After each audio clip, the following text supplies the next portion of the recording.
안녕하세요. 민목사의 고요한 밤 거룩한 밤. 오늘 본문은 룻기 1장 14절에서 18절까지 말씀입니다. 분량을 많이 줄이고 싶은데 노력해 보겠습니다. 네, 바로 시작하시죠. 본문 같이 읽을게요. 시작. 그들이 소리를 높여 다시 울더니 오르바는 그의 시어머니에게 입맞추되 룻은 그를 붙쫓았더라. 나오미가 또 이르되 보라 내 동서는 그의 백성과 그의 신들에게로 돌아가나니 너도 너의 동서를 따라 돌아가라 하니 룻이 이르되 내게 어머니를 떠나며 어머니를 따르지 말고 돌아가라 강권하지 마옵소서. 어머니께서 가시는 곳에 나도 가고 어머니께서 머무시는 곳에 나도 머물겠나이다.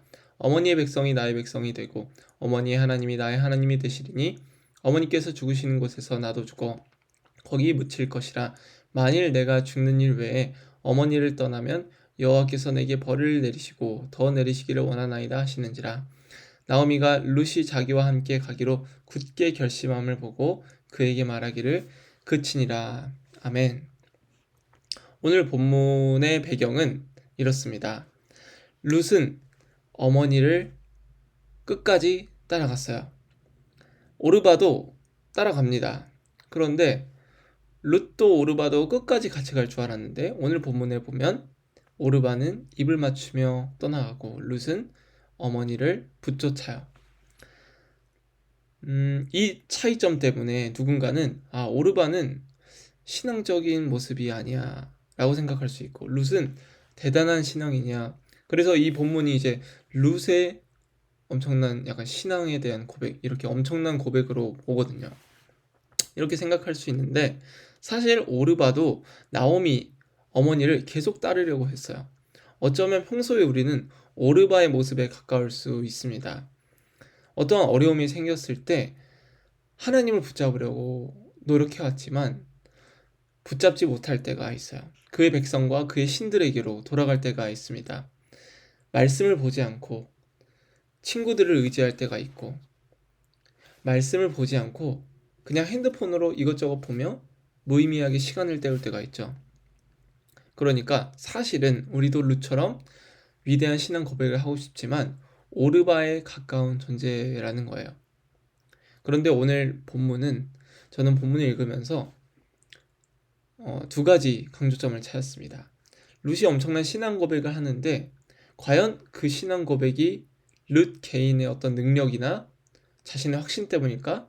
그것이 아니라고 생각이 든 거예요. 그러면 룻은 어떻게 이 오르바와 다르게 끝까지 어머니를 붙잡을 수 있었을까? 그 이유는 바로 나오미가 먼저 희생적인 사랑을 베풀었다라는 겁니다. 나오미는 여호와 신앙을 갖고 있었기 때문에 모압 여인이었던 룻을 변화시킬 수 있었어요. 자신의 능력 때문이 아니라 하나님께서 변화시킬 수 있었던 거죠. 그런 출구 전략이 없고 희생적인 사랑을 룻은 기억했기 때문에 먼저 어머니께서 베풀어 주신 사랑에 자신도 베풀 수 있던 것이죠. 그래서 이 14절에 붙쫓았더라라는 이 단어는 히브리어로 다바크라는 건데 다바크는 접착제 같은 거예요. 풀 같은 거. 딱 달라붙어서 결코 떼어지지 않은 관계. 그게 바로 다바크입니다. 근데 이 본문이 어디서 쓰였냐면 창세기 2장 24절에서 쓰였어요. 이렇게 나옵니다. 이러므로 남자가 부모를 떠나 그의 아내와 합하여 둘이 한 몸을 이룰지로다. 결혼식 할 때 많이 쓰이는 본문이죠. 남자가 부모를 떠나 아내와 합하여. 이 합하여가 붙쫓았더라와 동일한 단어예요. 그러니까 결혼식에 쓰일 만큼 그 결혼 관계만큼 룻은 어머니를 언약적 관계로 생각하며 연합적 관계로 생각하며 충성을 표시하고 있었던 겁니다.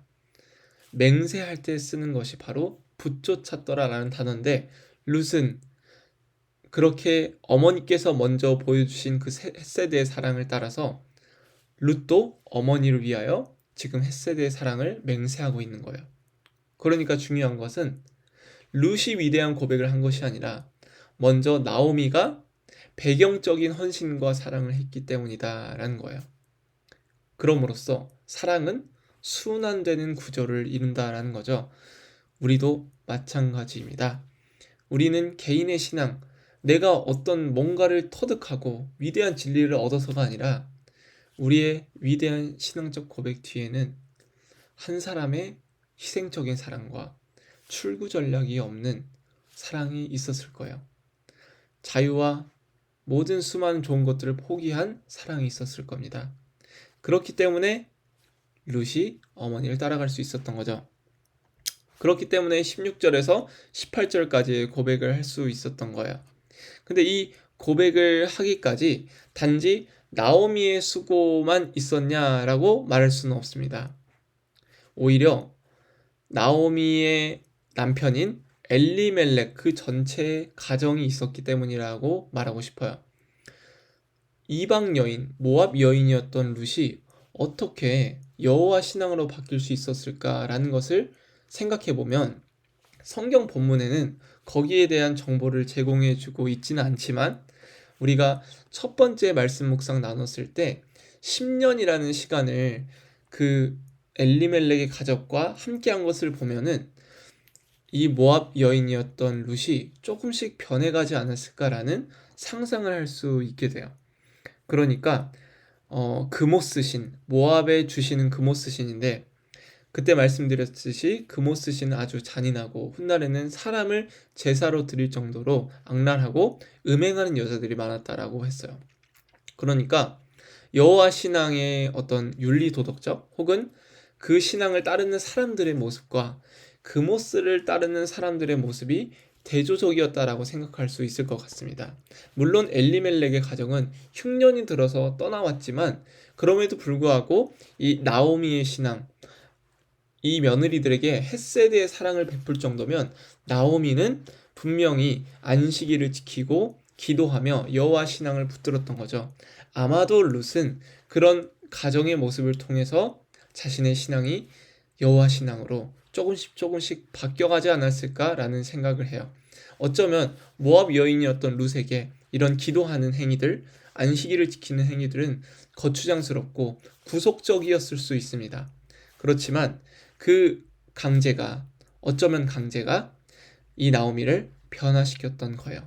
그 안에는 분명히 가족들, 이 엘리멜렉과 나오미가 끝까지 이 모압 여인이었던 룻을 사랑했던 수고가 분명히 있었을 것입니다. 이 성장과 성숙이 더디지만 끝까지 기다려주는 모습들이 분명히 있었을 거예요. 그래서 오늘 본문의 룻의 고백의 배경 가운데는 두 가지, 나오미의 헤세드 그 사랑과 나오미 가정의 인내가 있었다라는 거죠. 이 두 가지를 가지고 적용해 봅시다. 성령을 구하자라는 거예요. 여러분이 하나님의 그 사랑, 나오미가 룻에게 베풀었던 것처럼 하나님이 우리에게 주신 헤세드 이 사랑을 경험하기 위해서는 무조건 성령 하나님을 구해야 됩니다. 그래야만 특별히 고난 가운데 있을 때 유일한 소망이 이미 우리에게 먼저 베푸신 은혜를 기억하는 것이기 때문이에요. 그렇게 해야만 우리는 하나님을 충성되게 붙여줄 수 있습니다. 그래서 로마서에는 이렇게 말하죠. 다만 이뿐 아니라 우리가 환난 중에도 즐거워하나니 환난은 인내를, 인내는 연단은 소망을 이룬 줄 알미로다. 소망이 우리를 부끄럽게 하지 아니함은 우리에게 주신 성령으로 말미암아 하나님의 사랑이 우리 마음에 부은 바 됨이니. 아멘. 무조건 성령을 구해야 합니다. 하나님께서 먼저 나를 사랑하셨다라는 거예요. 이것을 우리 스스로의 지식, 우리의 능력으로는 깨달을 수 없습니다. 성령으로 깨달아 달라고, 마음에 그분의 사랑을 부어달라고 구해야 돼요. 이것만이 우리의 유일한 소망입니다. 그리고 특별히 어려운 때라면 어려운 때를 인내할 수 있는 유일한 방법, 나를 끝까지 책임지시고 나를 끝까지 보호하시고 지키시는 하나님이 계시다. 그것이 고통을 이길 수 있는, 견뎌낼 수 있는 유일한 희망이에요.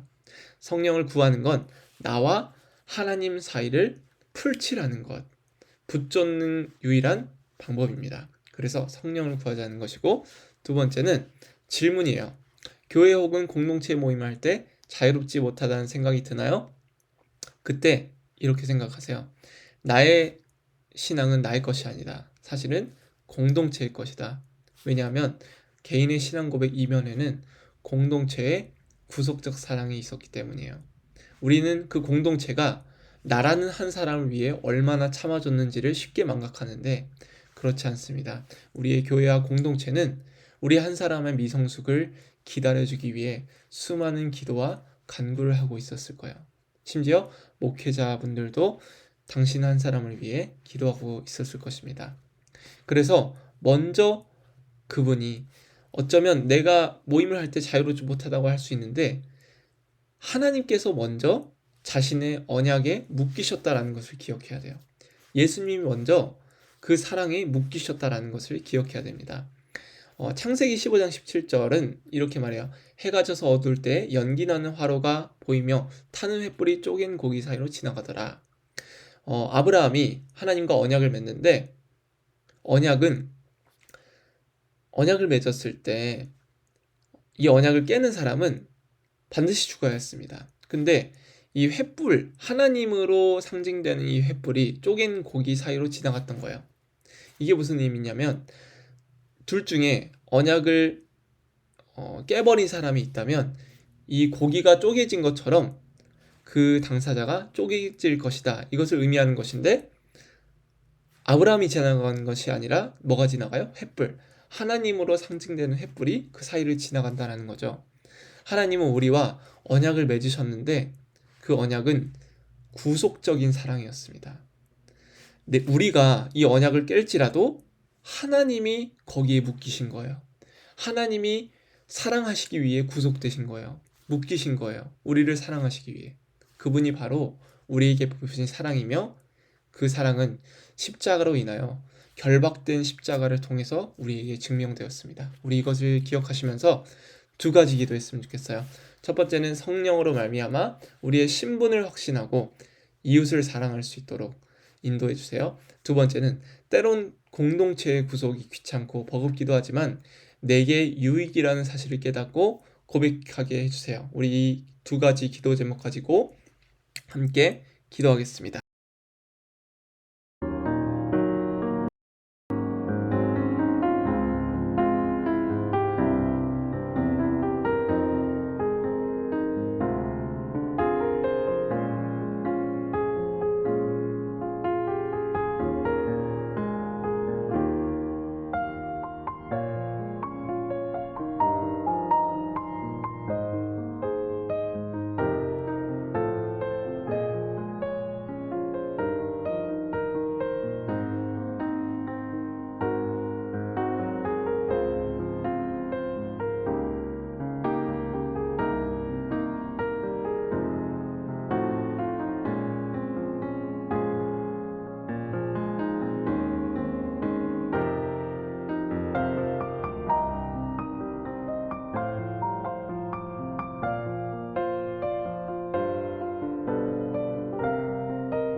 네, 제가 기도하고 마무리하도록 하겠습니다. 거룩하신 주님, 오늘 또 루시 나오미를 붙쫓았던 것처럼 우리에게 성령 하나님 주님의 사랑을 깨닫게 하여 주시고 그분의 사랑을 기억함으로 말미암아 우리도 하나님을 끝까지 사랑하며 이웃을 사랑할 수 있도록 인도하여 주시옵소서. 그렇게 사랑할 때 주님이 일하실 줄 믿사오니 하나님이 이끌어 주시옵소서. 또한 나의 이 개인적인 신앙의 고백까지 많이 기다려줬던, 그리고 나라는 한 사람을 위하여 희생해 주었던 많은 사람들의 수고와 헌신을 기억하며 나아갑니다.